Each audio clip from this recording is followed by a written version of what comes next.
Assalamualaikum warahmatullahi wabarakatuh. Selamat pagi dan salam sejahtera untuk kalian semua. Bagaimana kabarnya anak-anak? Semoga kalian semuanya sehat. Ayo acungkan jempol kalian untuk menunjukkan kalian sehat. Acungkan jempol kalian. Oke. Bapak Ibu guru di sini juga sehat. Ketemu lagi dengan Pak Mulyadi dengan pelajaran IPS kelas 7 semester 1. Pada kesempatan ini Pak Mulyadi akan menyampaikan materi interaksi sosial. Disiapkan catatannya anak-anak, karena di akhir nanti ada soal yang harus kalian kerjakan. Yang penting-penting ditulis, dicatat. Namun demikian, Pak Mulyadi akan mengingatkan pada kalian semua untuk selalu melaksanakan protokol kesehatan. Apa itu anak-anak? 1. Hindari kerumunan. 2. Jaga jarak. Yang ketiga, selalu cuci tangan pada air mengalir atau pakai hand sanitizer. Dan yang berikutnya, jangan lupa pakai masker. Itu protokol kesehatan anak-anak yang terus harus kita ingat dan kita laksanakan. Baiklah, tujuan pembelajaran kita kali ini anak-anak, interaksi sosial. Setelah nanti Pak Mul menjelaskan, diharapkan kalian yang pertama bisa menjelaskan pengertian interaksi sosial. Yang kedua, bisa menyebutkan 4 ciri interaksi sosial. Yang ketiga, menjelaskan 2 syarat terjadinya interaksi sosial. Yang keempat, bisa membedakan kontak sosial primer dan kontak sosial sekunder. Yang kelima, menyebutkan 5 unsur dalam komunikasi. Yang keenam, membedakan komunikasi verbal dan komunikasi non-verbal. Yang ketujuh, menjelaskan macam-macam interaksi sosial jika ditinjau dari jumlah orang yang berinteraksi. Yang kedelapan anak-anak, menjelaskan macam-macam interaksi sosial ditinjau dari sifatnya. Yang kesembilan, menjelaskan macam-macam contoh akomodasi. Yang kesepuluh, menjelaskan faktor-faktor yang mendorong terjadinya interaksi sosial. Itu anak-anak materi yang harus kamu kuasai nanti. Baiklah, tidak usah menunggu lama, langsung masuk ke materi interaksi sosial. Oke, kita bahas dulu yang pertama, yang A, yaitu pengertian interaksi sosial. Interaksi sosial adalah hubungan timbal balik antara seseorang atau sekelompok orang dalam berbagai segi kehidupan anak-anak. Apa saja, bisa politik, ekonomi, hukum, pendidikan, sosial budaya, dan lain-lain yang saling mempengaruhi satu dengan yang lainnya. Itu interaksi sosial. Contohnya misalnya anak-anak, interaksi antara guru dan siswa dalam proses belajar mengajar. Itu bisa dilihat fotonya anak-anak. Nah, itu seorang guru yang sedang mengajar, kayaknya gurunya ganteng itu anak-anak. Siapa itu? Ya, Pak Mul sedang mengajar. Itu namanya interaksi sosial. Kemudian yang B anak-anak, apa itu ciri-ciri interaksi sosial? Yang pertama, jumlah pelakunya lebih dari 1 orang. Artinya interaksi sosial itu dapat terjadi ketika terdapat 2 orang atau lebih yang saling melakukan hubungan timbal balik. Tidak mungkin anak-anak kalau hanya 1 orang kok interaksi ya. 1 orang ngomong sendiri ya tidak mungkin. Maka yang pertama adalah jumlahnya lebih dari 1 orang. Yang kedua, komunikasi dapat dilakukan dengan simbol atau lambang, yaitu dengan cara lisan, ya seperti ini lisan, atau isyarat, atau mungkin gestur tubuh, ya, itu juga merupakan simbol atau lambang. Yang ketiga, anak-anak, ada dimensi waktu. Kapan itu interaksi dilakukan? Apakah masa lampau, atau saat sekarang, atau mungkin masa depan? Dimensi waktu. Yang keempat, ada tujuan. Jadi tujuannya jelas yang ini dicapai. Apakah ingin persahabatan, apa kerjasama, atau mungkin yang lainnya. Itu ciri-ciri interaksi sosial, anak. Sekarang yang C, yaitu syarat interaksi sosial. Ada dua syarat, anak-anak, untuk terjadinya interaksi sosial, yaitu kontak dan komunikasi. Apa itu kontak, anak-anak? Ada yang tahu? Kontak itu hubungan yang terjalin antara dua orang atau lebih, baik secara fisik maupun non-fisik. Bisa secara langsung atau tidak langsung. Itu namanya kontak. Kontak dibedakan jadi dua, anak-anak. Yang pertama adalah kontak primer, yaitu kontak di mana hubungan timbal balik antara individu atau antar kelompok itu dilakukan secara langsung. Jadi ketemu secara fisik tanpa bantuan alat. Itu namanya kontak primer. Contohnya misalkan ya dua orang yang ketemu saling jabat tangan, itu berarti kontak primer. Yang kedua, yang B, yaitu kontak sekunder, yaitu kontak sosial di mana hubungan timbal balik antara individu atau kelompok yang dilakukan itu secara tidak langsung atau dengan bantuan alat. Contohnya misalkan ada dua orang anak ini yang sedang telepon-teleponan pakai HP, yaitu berarti komunikasi sekunder, kontak sekunder. Oke, bisa dimengerti anak-anak? Oke.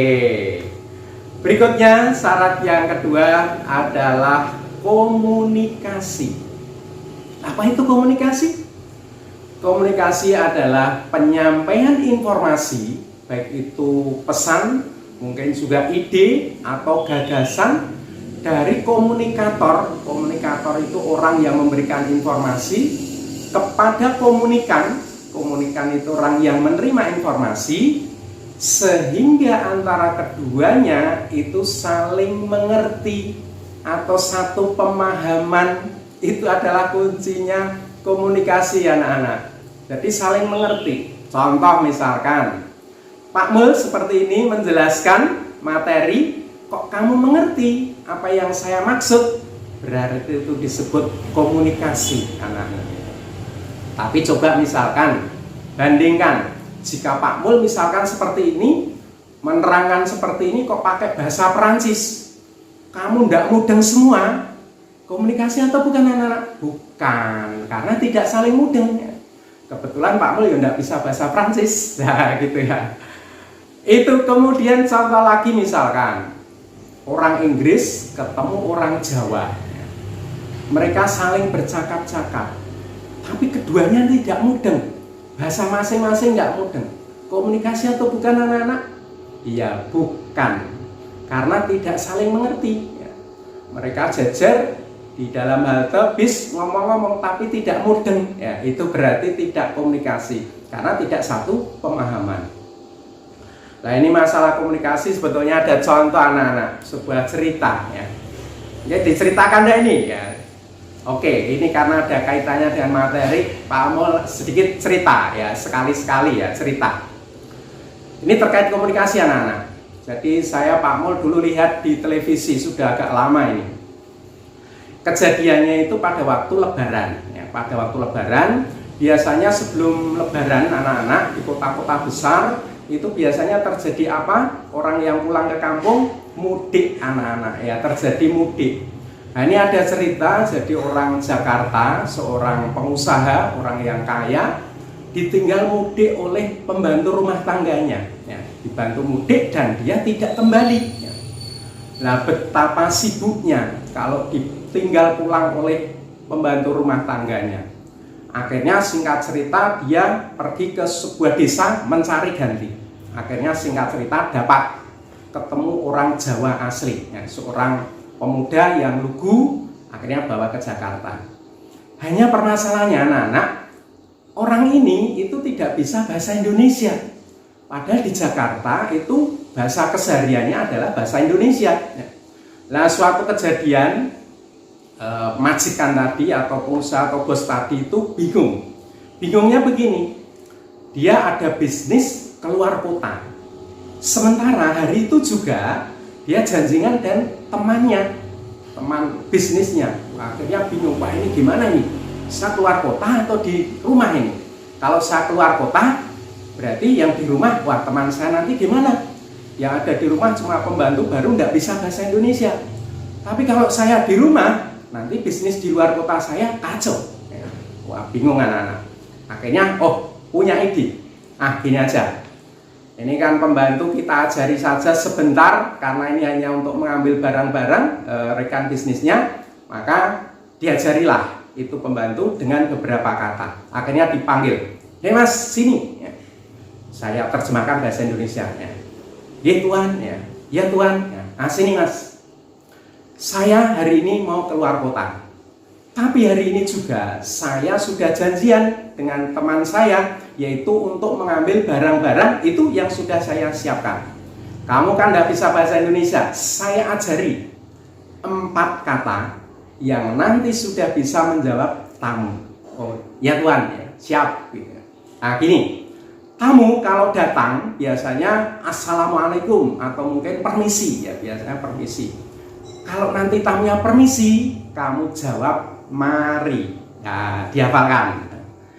Kalau tanya saya, jawab saja sedang pergi. Ya, itu 2. Kemudian kalau tanya pulangnya kapan, jawab saja tidak tentu. Nah, kemudian berikutnya, kalau ingin ngambil barang-barang ini, jawab silakan daripada kedahuluan orang. Nah, itu 4 kata yang sudah bisa menjawab tamu. Oke, dihafal. Saya pergi. Akhirnya betul itu. Bosnya pergi. Ya. Akhirnya pembantunya tadi sambil bersih-bersih anak-anak menghafalkan. Ya. Mari. Sedang pergi. Ya. Tidak tentu. Silahkan daripada kedahuluan orang. Ya, 4 kata. Akhirnya betul. Dalam waktu singkat datanglah tamu. Tok tok tok tok. Ya. Permisi. Wah, akhirnya tergopoh-gopoh anak-anak. Tergopoh-gopoh, buka. Tamunya bilang, permisi. Jawabnya, mari. Wah, cocok ini. Ya. Kemudian tamunya agak bengong. Loh, ini siapa ini? Ya. Mas, bos kamu kemana?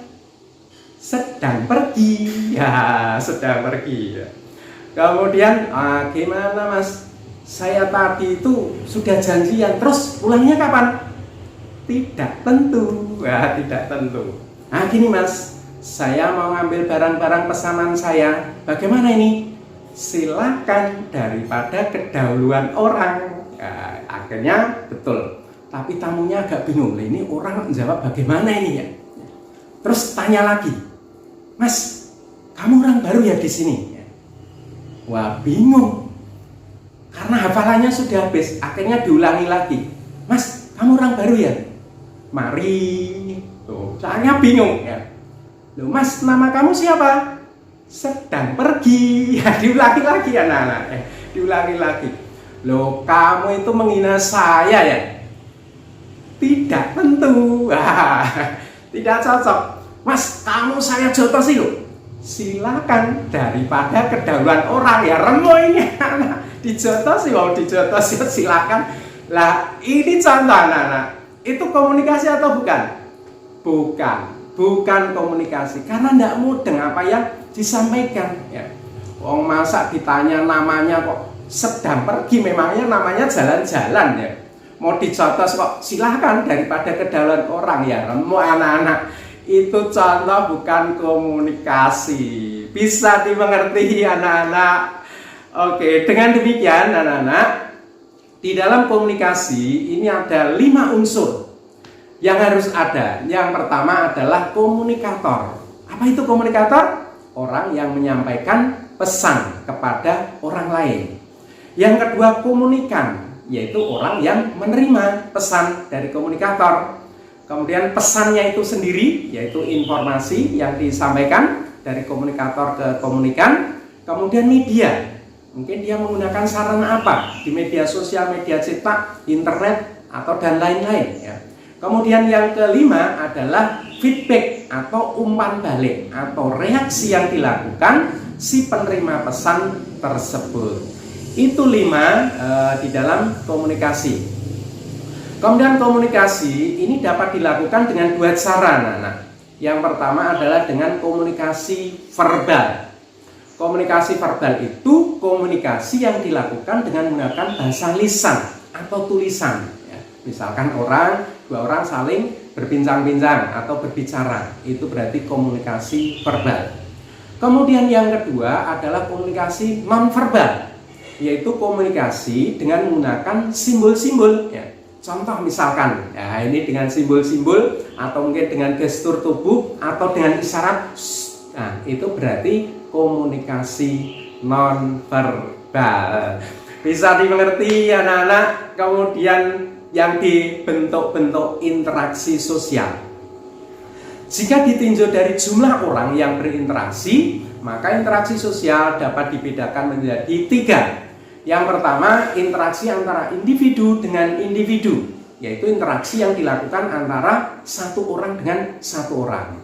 Contohnya misalkan Jono berkenalan dengan Joni. Siapa namamu? Jono. Siapa namamu? Joni. Itu berarti individu dengan individu.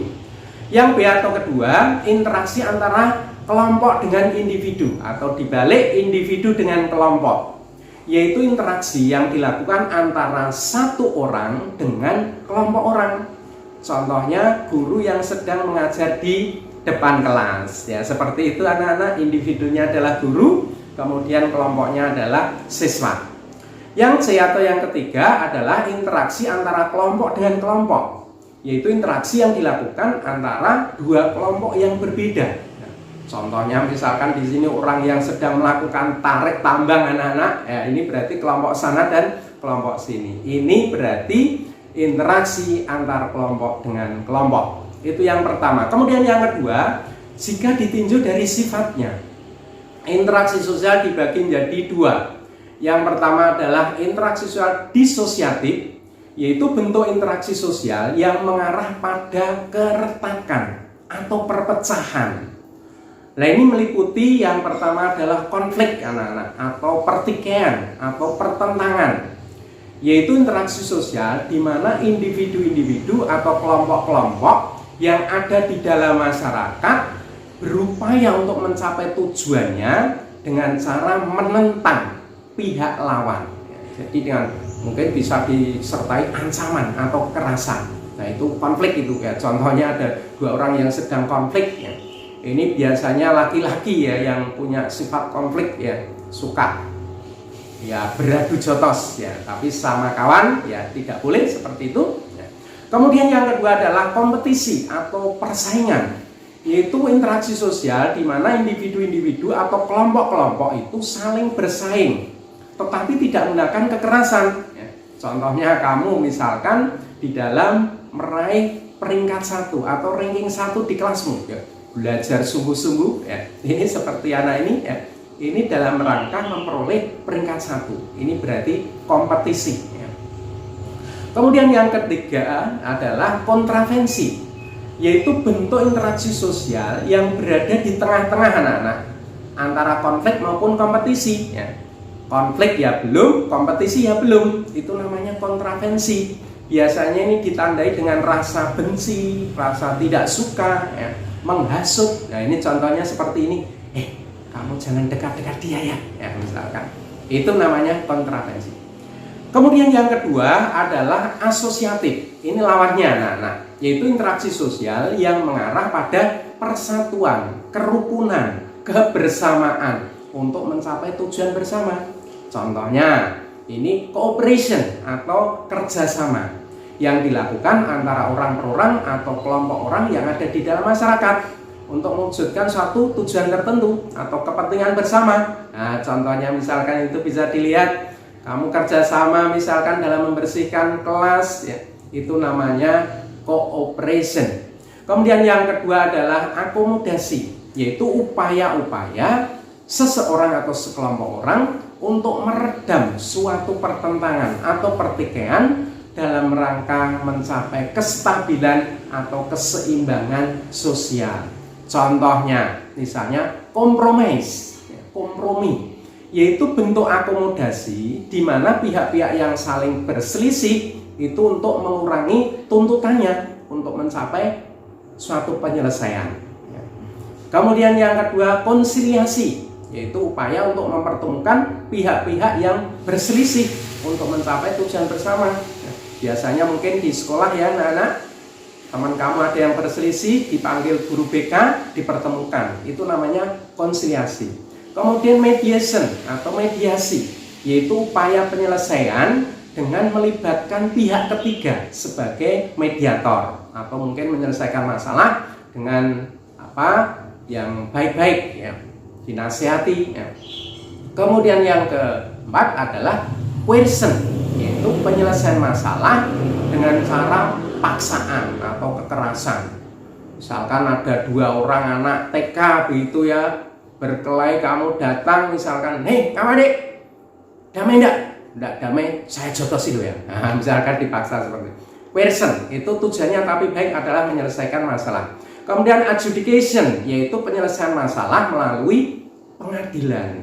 Kalau dengan cara yang lain sudah tidak selesai, maka ke meja hijau untuk menyelesaikan masalah. Itu namanya adjudication. Kemudian yang kedua adalah asimilasi, yaitu perpaduan 2 budaya yang menimbulkan budaya yang baru.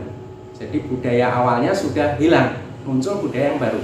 Kemudian akulturasi adalah perpaduan 2 budaya yang hidup saling berdampingan tanpa menghilangkan unsur-unsur lama atau unsur-unsur asli. Itu akulturasi. Bisa dipahami anak-anak? Oke, sekarang masuk faktor yang mendorong terjadinya interaksi sosial. Ada beberapa faktor anak-anak. Yang pertama adalah imitasi. Mungkin pernah dengar apa itu imitasi? Imitasi itu meniru, ya. Jadi imitasi itu tindakan seseorang untuk meniru orang lain. Mungkin sikapnya, mungkin gayanya, penampilannya, itu meniru namanya. Contoh misalkan seorang anak yang orang tuanya itu menjadi seorang dokter, ya, dia ingin tiru-tiru ayahnya pakai pakaian dokter, ya, seperti itu. Itu namanya imitasi, tiru-tiru, meniru orang lain. Kemudian identifikasi, yaitu upaya yang dilakukan seseorang untuk sama dengan orang yang diidentifikasi. Identik itu sama, ya. Jadi mungkin seorang bintang sepak bola pujaannya, ya, misalkan, ya, ada orang yang mengidentifikasi, ya, mulai gaya rambutnya, cara bicaranya, berpakaiannya, kostumnya, ya. Jadi seolah-olah dia ingin seperti dia. Ya, ini contohnya misalkan. Ya, ini siapa anak-anak? Ronaldinho, ya, jadi seorang pemain sepak bola, sedangkan di sebelahnya adalah Ronaldikin. Nah, itu namanya Sodikin, ya. Dia mengidolakan Ronaldinho, ya. Jadi dia kaosnya dipakai, gaya rambutnya, itu namanya identifikasi, ingin sama dengan orang lain. Kemudian motivasi, yaitu dorongan, rangsangan atau pengaruh yang diberikan seorang individu kepada individu yang lain sehingga individu tersebut menuruti atau melaksanakan cara kritis, rasional, dan penuh rasa tanggung jawab. Nah, contohnya misalkan seorang guru yang memberikan motivasi pada murid-muridnya, wah itu soalnya kita harus belajar anak-anak, semangat. Nah, itu motivasi. Kemudian sugesti. Sugesti adalah pengaruh yang diberikan seorang individu kepada orang lain sehingga orang tersebut menuruti atau melaksanakan apa yang disugestikan tanpa berpikir kritis atau rasional. Contohnya misalkan seorang dokter itu memberikan sugesti pada pasiennya. Mungkin pasiennya sudah panik, wah sakitnya. Dokter bilang, "Oh enggak apa-apa ini sakit ini termasuk sakit ringan. saya kasih resep insya Allah sembuh. Nah, dengan begitu, kata-kata begitu itu sudah merupakan sugesti ya. Tapi sugesti itu bisa sugesti positif dan negatif anak-anak. Nah, kalau yang memberikan kebaikan itu berarti positif seperti dokter itu ya. Kemudian empati, yaitu perasaan diri seseorang ikut merasakan terhadap suka dukanya yang dirasakan oleh orang lain ya. Itu empati. Contoh misalkan ada teman kamu yang sedih kehilangan uangnya ya, terus kamu ikut empati ya. Jangan sedih ya, nanti uangnya mudah-mudahan ketemu kembali ya, itu berarti ikut empati ya. Kemudian yang berikutnya simpatik, yaitu perasaan suka atau tertarik pada orang lain karena sikapnya, penampilannya, kewibawaannya, keberhasilannya ya simpatik. Contohnya misalkan para siswa sama simpatik sama gurunya yang selalu berpakaian rapi ya, seperti itu. Itu anak-anak pelajaran kita hari ini. Untuk selanjutnya seperti biasa, yang seperti tadi Pak Mul janjikan, di akhir video ini ada soal-soal yang harus kamu kerjakan. Saya bacakan. Yang pertama, jelaskan pengertian interaksi sosial. Yang kedua, sebutkan 4 ciri interaksi sosial. 3, jelaskan 2 syarat terjadinya interaksi sosial. 4, apa bedanya kontak sosial primer dan kontak sosial sekunder? Beri contohnya. Yang kelima, sebutkan 5 unsur komunikasi. 6, apa bedanya komunikasi verbal dan komunikasi non-verbal? Beri contohnya. 7, jelaskan macam-macam interaksi sosial jika ditinjau dari orang yang berinteraksi. 8, jelaskan macam-macam interaksi sosial jika ditinjau dari sifatnya. 9, anak-anak, jelaskan macam-macam contoh akomodasi. Yang terakhir, jelaskan faktor-faktor yang mendorong interaksi sosial. Demikian anak-anak, terus dukung videonya Pak Mul dengan cara like, subscribe, bunyikan loncengnya, kemudian di-share ke teman-temannya. Semoga bermanfaat. Akhir kata, kurang lebihnya mohon maaf. Wassalamualaikum warahmatullahi wabarakatuh.